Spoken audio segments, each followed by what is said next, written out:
Patrick James here. Welcome to another video of mine. I do have a little something I want to talk about today, and it has to do with, one, becoming more present and why this is more important, and two, asking yourself better questions. All right, and you can become more present by asking yourselves better questions. So this is kind of like, it all ties in. All right, so basically what the main thing that I see a lot of people struggle with in anything. I used to struggle with it in basketball. Athletes struggle with it. Anybody who wants to achieve massive success in anything, they struggle with it. Or maybe it's just your social skills in general. Like, for example, socially, you might think, what do I say? What's the perfect thing to say?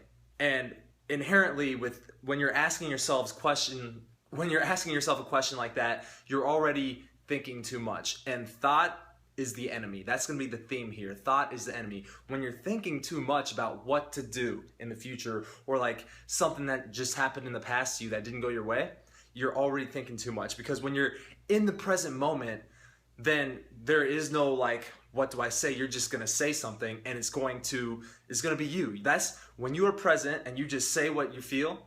That's like when your natural personality comes through the most, in the most attractive way possible. All right. And so this goes with like basketball. I used to struggle with this in basketball.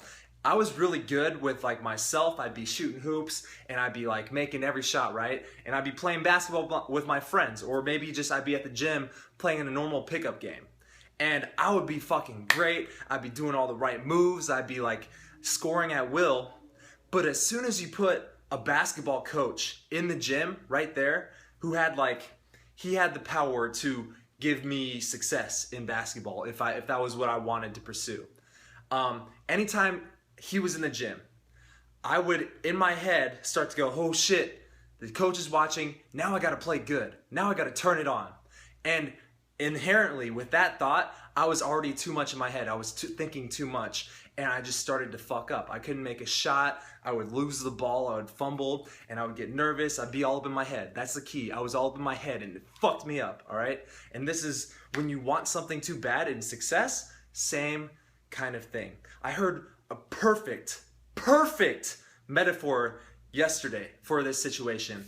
All right, so I want you to imagine this. It's a little thought experiment we're gonna do, all right? So here's what it is.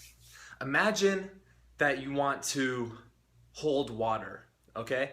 And let's say you really want to just like hold water, because water is like, it's life. Water is life, right? And you really want to hold water. So if you like turn on your faucet and you put your hand under the faucet and the water's running on your hand, and you want it so bad, so you keep like grasping at it. I'm trying to grab this water. Well, what happens when you want the water that bad? You want to hold life that bad. What happens if you just like try to actively like grasp it? Well, if you've experienced water, which I'm sure if you're like older than one day, then you probably have, then you know that when you do this to water, it just goes everywhere. Everywhere but your hand. It just like slips out the sides, right? But what happens when you relax your hand?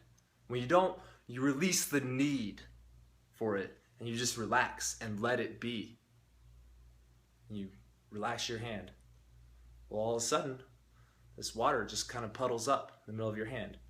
And this is kind of like a metaphor, right? A metaphor for if you want something so bad and you're all up in your head and you're like, shit, I gotta do good. I gotta do good right now. What do I say? What's the perfect thing to say?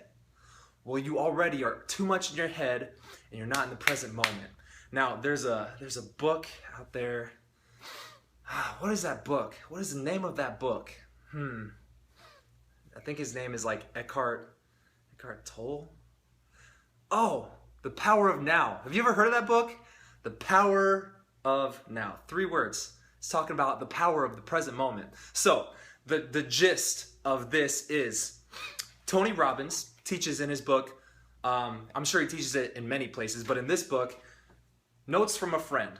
All right? In his book, Notes from a Friend, he has a whole chapter dedicated to the fact that anytime you want something too much, or anytime you're focusing on the wrong thing. You're focusing on the wrong thing here, all right? The perfect thing to say. What's the perfect thing to say? You're focusing on the wrong thing. Just ask yourself better questions, all right? So what do I say is the wrong question. Ask yourself better questions, and your mind will start coming up with better solutions. So if you want to become more present in the power of now, then ask yourselves better questions. And I have 2 questions for you so we can just skyrocket this, and you don't even have to come up with it. I'm going to do the work for you. You're welcome. All right, so here's 2 questions that you can use to become more present anytime that you're too much in your head and you want it too bad. All right, here's the first question. Am I breathing right now? Am I breathing right now? See, here's the beauty in this question is when you think, am I breathing right now? You realize, yeah, I'm breathing right now. But you're breathing right now, all right? When you think about the past, you don't control whether the fact that you were breathing in the past, all right? You know you're breathing because it's unconscious, but it's also a conscious thing that you can do. You can consciously control your breath. So that's why during meditation, people take a deep breath consciously because it brings them to the present moment. You're breathing right now. And when you think about this and you realize that you're doing this right now, it kind of just snaps you back to the present moment and out of your head. It just changes your thought loop real quick. Now, that's the first question. And if you don't vibe with that one, then I have another question for you. So the second question and the last question before we get out of here and get back to dominating our path, all right? Second question is, what is my next thought going to be? What is my next thought going to be? If you think about it for a couple of minutes, or maybe it won't even take you a couple minutes, it hit me instantly. When someone first told me about this question right here, what is my next thought going to be? You realize that you have no clue what the fuck your next thought is going to be. The only thought that you have is right now. All right? So when you realize this, then you realize me thinking about what the perfect thing to say is irrelevant, because when I get up there, I'm just going to say what the first thing that comes up to my mind, and it's going to be congruent to this present moment because that's what I'm thinking right now. All right? If I knew what my next thought was going to be, if I could predict the future, then we wouldn't need people like this. We wouldn't need good questions. We wouldn't need any of this stuff. The world would be different as we fucking know it. But the fact of the matter is, that's not the way it is, all right? All we have is right now, so you might as well live in the present, all right? This is not a new concept, but it's a very big one, and it's a very big paradigm shift, and it's probably not going to take you, it's probably going to take you more than just watching a 7-minute video to realize this, but hopefully in the future, when you finally realize how important it is to be in the present moment, you're going to come back and you're going to watch this and it's going to make so much more sense. You're going to be like, holy shit, thank you, Patrick. I love you. You're the fucking man. I love that video. Those 2 questions are money. I'm out of here.